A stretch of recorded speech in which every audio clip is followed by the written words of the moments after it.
Hey everybody, I want to demonstrate the application of animation layers to your scene. Basically, we're going to use animation layers as a way to capture variations in the animations that you're creating. So in this particular case, we're going to animate a ball bouncing in different ways, and we're going to put those variations on different layers so we can switch between them and compare one from another.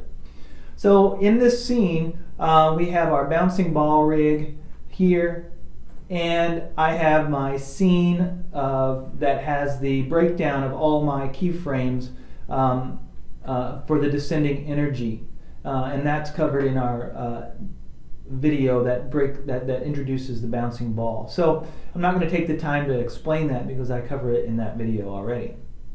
What I want to talk about is the animation layer, and that's located here in the channel box region. We have our normal layers where we can add objects and make them visible or invisible. We have our render layer, which allows you to separate out your rendered images into different channels for specular and ambient occlusion and all that sort of thing. And then we have an animation layer, which allows us to capture our keyframes for particular objects on unique channels so that we could turn them on, turn them off, compare them, and blend them together if we wanted to. And this is what I want to do. Now, by default, if I was to just start animating right now, every single keyframe would be added to the base animation layer, basically a default layer. Now, I don't want to do that. I want everything I'm going to do to be put on a new layer, unique layer, and I don't want the base layer to actually have anything on it. So to start out, I'm going to make a new animation layer, and because I have my object here in my scene selected, that's going to be added to that layer. So I could say add selected objects to that layer, and notice when I do that, the colors over here in my channel box for what's keyable, they are now added and they are connected. Now I'm going to essentially just set keys on these. So I'm gonna just work with my translate Y and my squash and twist. So I'm gonna say key selected, and notice that they're now tick marks down here in this area. Now, if I was to frame that in on my object selected, I'm gonna move to frame 11, and I'm gonna move up to frame 11. And I'm going to move my object, and I'm going to actually grab the whole thing and move it forward here to the spot that I want. So I'm going to pretend like I have this perfectly laid out exactly the way I want. And notice that I'm going to keyframe all of these guys again, select keyframe, and since I didn't change any of these, I'm still going to keyframe them so I have them laid out here. And so when I select this layer, notice that the base animation has no keyframes associated with it, and I select this and I have my keyframes laid out. So each one of these has curves associated with it, and they're all right there. I'm going to back up to frame 7 where I have my timing for my object. I'm going to grab it here in my perspective view, so I'm keyframing, I'm moving X, Y, and Z attributes, making sure I have them I'm just going to make sure I have them keyframed, and I've got that now. So now I should have a basic animation that I'm happy with. Now what's cool about that is that, let's say that we worked this out, we've got this exactly the way we want it, and we're really, really happy with, let's say, the motion. Okay, let's say we tweaked our curves and we're happy with that. Say I'm going to free my tangents, and I'm going to weight my tangents, and I'm going to split my tangents and break my tangents and all that. So let's say I have this, I want it to kind of bounce up kind of fast, and I want it to kind of end and come down kind of hard in Y because this thing's bouncing. So I kind of want it to feel like it's going up, catching some air right here. So I'm going to pull that out a little bit. I want it to catch some air a little bit and just kind of rest and hover there for a second. There we go.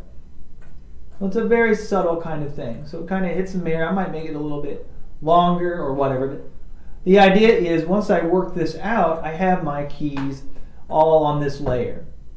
Now let's say I want to make some subtle changes. Say I want to see what happens if I move maybe this whole set of keys forward or backward or longer, or maybe I want to change the height value. Well, what I can do is I can select my layer right here, and I can go to layers, and I can say copy layer, and I can say copy layer no animation, but I actually want to copy my layer with the exact animation that I have right here. So basically everything I have is the way I want it, except for the fact that I want to try something new out.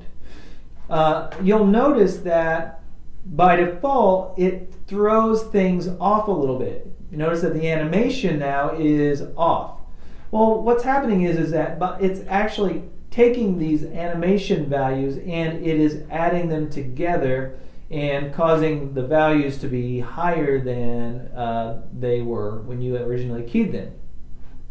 So what happens is you can actually mute out a layer, and you'll notice that if I mute out a layer, that doesn't happen, so it's not adding them together. So I'm going to name this, this is my animation, I'll call this my bounce high. All right, and so basically if I wanted to make some changes, I could take that keyframe here at 7, and I'm going to press here in my channel box, I'm going to increase that value a little bit, not that high. And I'm going to mute out that bottom layer here so I can see exactly how high it is. So I'm going to raise that up a little bit. So now I have this thing happening. So I've got a kind of variation here. Now any change that I make, let's say I want to take that and I want to stretch that out a little bit further. I can experiment now. So I have this, and now I can mute that, and I can go back and I can say, okay, now what do you think about this idea? Here's my original. Okay, I like that. Do you like that? I'm going to just kind of go to frame 11 here so I just have a lot shorter lag time. So here's idea 1, turn that off, turn this back on, mute that. Okay, now I want to feel that hang time. I'll give myself a little longer to hang.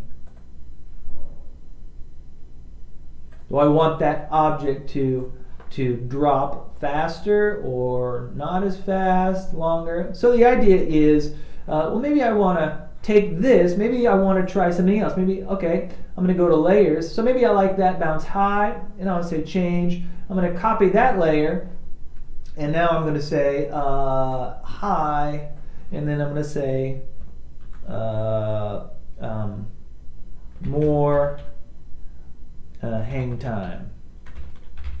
So maybe what I want to try to do is take these keys here, and I'm going to hit W and hold down Shift, and I'm going to move them just in time one way. My computer's lagging, so maybe I'm going to move them down 2 steps. If I can. There we go. And I might have to adjust some things a little bit. And I want to see, what does that look like? Does that give me more hang time? I'll have to mute that one. And then I'm going to do that. So does that give me a different feel? So anyway, that's the idea. That gives you some options to compare things. And that's kind of what I'm wanting to do, is just compare the different methods. But what's cool is, if let's say I had these 2 values together, what I could do is I could actually reduce the value of one by using the weight. So I could actually tone that down a little bit and kind of blend the 2 animations together and to say, oh, I might really like the way that feels, when it ends up being kind of a combination of the 2. So experiment with this and see if you can get some variations on your layers and see what else you might come up with. You might find something very, very, very interesting.